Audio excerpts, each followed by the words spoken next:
Resuming debate, the honourable member for Durham. Thank you. I'd like to just have a straight-up conversation about some facts.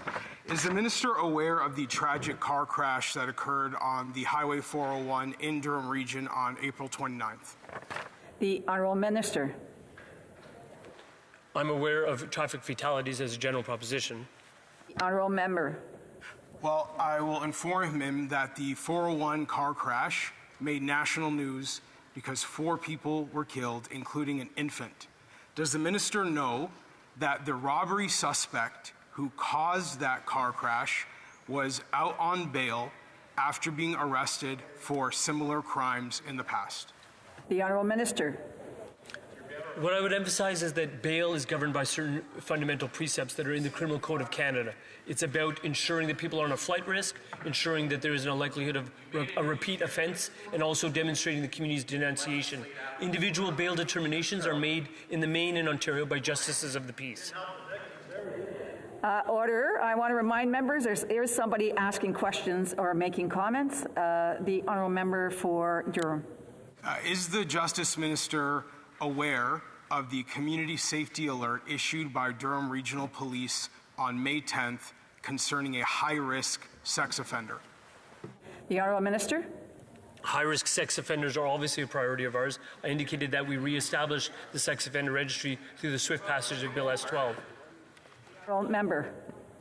The community safety alert that was issued by Durham Police was done so because this high-risk sex offender poses a serious danger to children. Is the minister aware that the offender was arrested for previous crimes in the past and then released on bail? The honourable minister. A point of clarification, the Victims' Bill of Rights was reviewed by the Justice Committee last year, and with respect to decisions about individual cases of bail, those are made by independent and impartial justices of the peace in Ontario. The honourable member. The Justice Minister recognized the name of 27-year-old Toronto man Edwin John Redmond. The honourable minister. What I can indicate with respect to bail decisions further is that the Criminal Code provides aspects where you can bring a review application for a bail decision. The honourable member. Mr. Edmond was very sadly and tragically beaten to death in Toronto, not far from the minister's home constituency 3 months ago.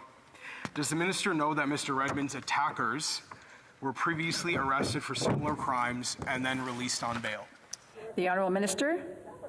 For the member opposite, I appreciate he's new to this House and I welcome him to the House. What I would also indicate to him is that we've been spending some time talking about the Charter of Rights and Freedoms. I would encourage him to look at the fact that constitutional protections apply to bail and they're entrenched in Section 11E of the Charter. Honourable member. Well, the condescending tone from the minister, just because I haven't been here for very long, doesn't mean that I don't know what I'm talking about. And in fact, with these cases in mind, I'd like to know if the Justice Minister is willing to humbly acknowledge that Liberal bail policies are enabling repeat offenders to commit more crimes. The honourable minister. And again, for his edification, I would point him towards Bill C-48, which may have been passed before he arrived, but Bill C-48 talked about serious, violent, repeat offenders being subjected to a reverse onus. So instead of being presumed to receive bail, they're presumed not to receive bail, and they have to convince a justice of the peace otherwise. Order. We don't do points of orders here. Yeah. Right. I have a point of order. The Honourable Deputy Government House Leader. On this side of the House, Madam Speaker, we're being very quiet and letting the questions be answered, and the minister continually is being heckled when he's trying to provide answers. Perhaps you could encourage the other side, including the former Speaker of the House of Commons, to use their better judgment and instead of lashing out, just listen to what the minister has to say. Order. Order. I've already raised this on a number of occasions. And so the honourable members kind of lose time every time I have to call a point of order. And I would just ask members to please be respectful. If they wish to add something, they can get up and speak at their appropriate time. The honourable member for Durham. On numerous occasions, the Justice Minister has made reference to me being the newest MP here.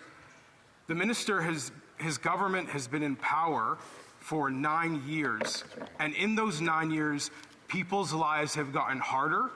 Criminals have been allowed to get in and out of courthouses like a turnstile, and the minister is continuously putting communities at risk. You've had 9 years, and look at what has happened. The honourable member knows full well that he's to address all questions and comments through the chair. The honourable minister. The honourable minister has had 9 years, and look what he's done. This was the member's last question, so the honourable minister.